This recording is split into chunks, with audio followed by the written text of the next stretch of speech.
You understand that they are pissed off about that. They are pissed off about the same guy that we worked all years with them, and he came out of the port and the finger against us every time with a big smile. And then, yeah, I don't try to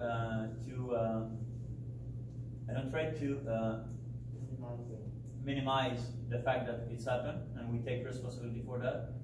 But the Thermon company gonna have to take their responsibility too, because all the weeks everything was very good, except the fact that the thermostat and the lavage, everything, put finger when they get it.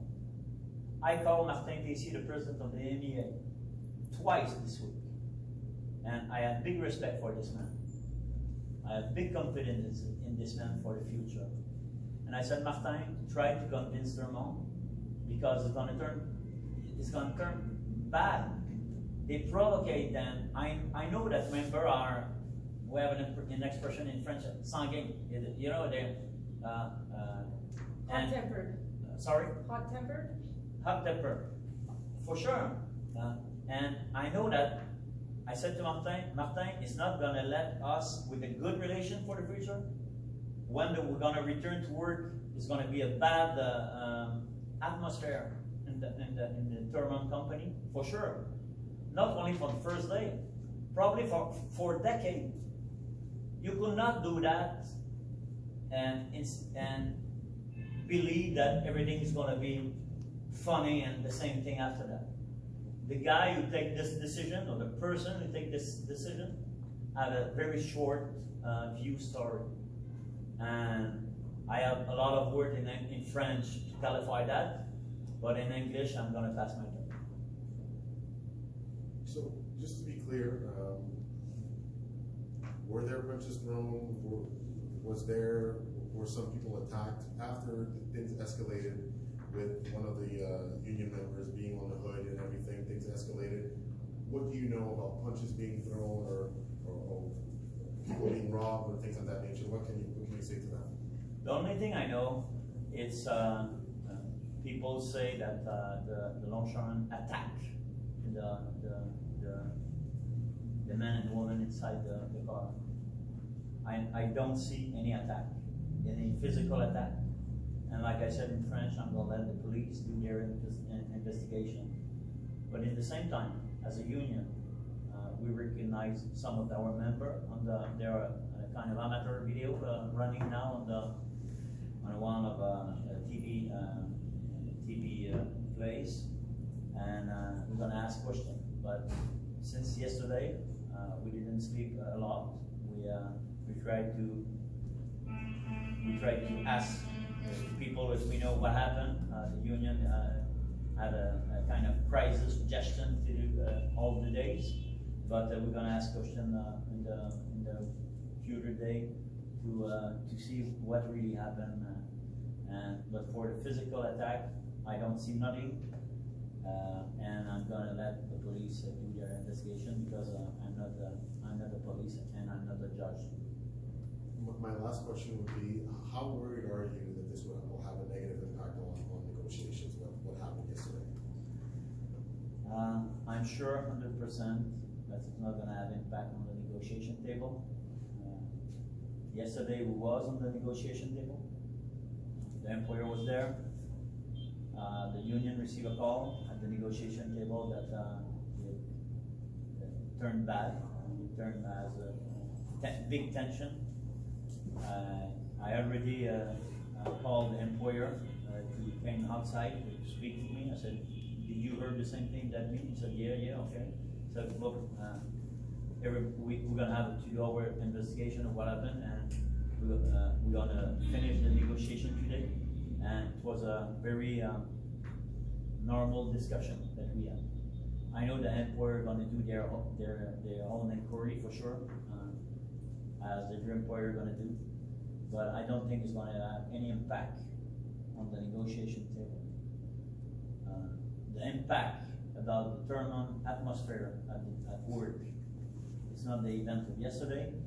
It's the first day that they hired and they have ask their men to do our job. It was the first time in 40 years.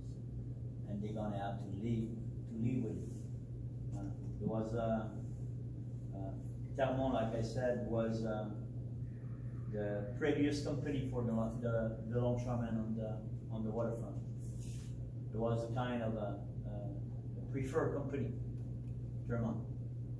And in one day, they scrapped that for a decade. I don't know who the hell take this decision to put replacement worker, call it whatever you are, you have the right or not.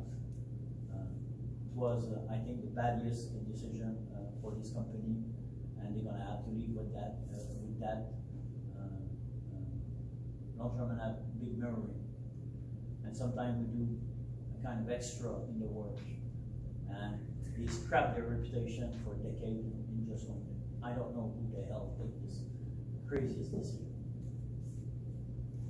Justement, je vais vous poser la question après avoir terminé en anglais.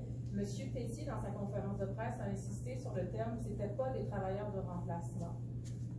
Donc, en voulant dire qu'on n'a pas embauché des gens de l'extérieur spécifiquement pour venir remplacer les débardeurs.